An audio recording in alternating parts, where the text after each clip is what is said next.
Hi. Hello. Hello. Could you tell a little bit about your name and what you're doing? Okay, my name is May Hui. I'm the Business Research Manager at Social Enterprise London.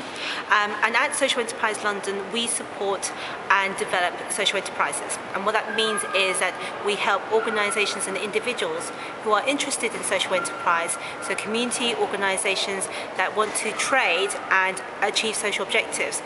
So we help them develop in different ways.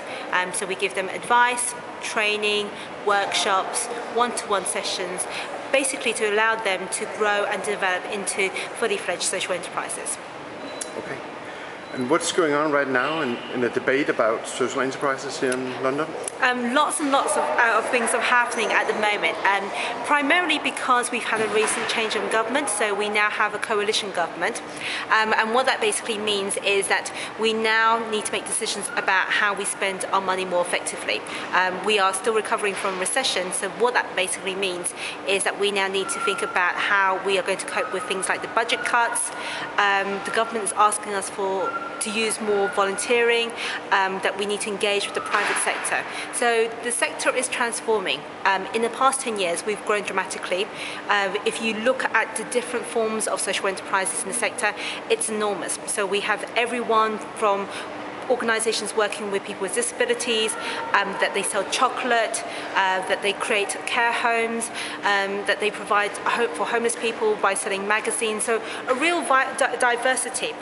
So what we now need to think about is how do we use that diversity to create new and innovative ideas.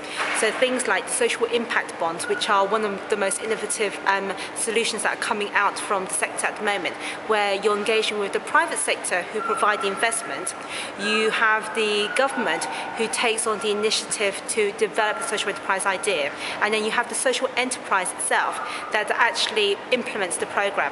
And what we're going to hopefully see is that the social enterprises can save the state money, and what that basically means is that they will create programs which allow people to get back into jobs, which might mean that prisoners stop reoffending, and that basically means that it's all savings for the government, and in turn the government can then pass those savings on to the social investors and the private companies. So social impact bonds is a potential solution for the budget cuts that are being made.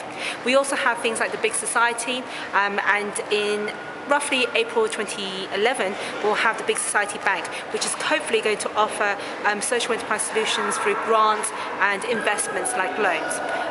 Big Issue have their Big Issue Investment Bank, so that's also an innovation, and really interesting to see how social enterprises make best use of that different type of finance that's on offer, so they're not reliant on grants, and also to make them think more about how to use the customer. So as you see new organisations, for example, the People's Supermarket, hopefully that will really get people to really understand that you can actually create community engagement by making them say, okay, let's make the community our members, let's get them to buy our services or our products. So with the People's Supermarket, it's supermarket products, bread, eggs, fruits and vegetables, and then you use that profit for real innovation and real difference, creating jobs, long-lasting sustainability, and hopefully a better society. Thank you so much for your time. Thank you. My pleasure.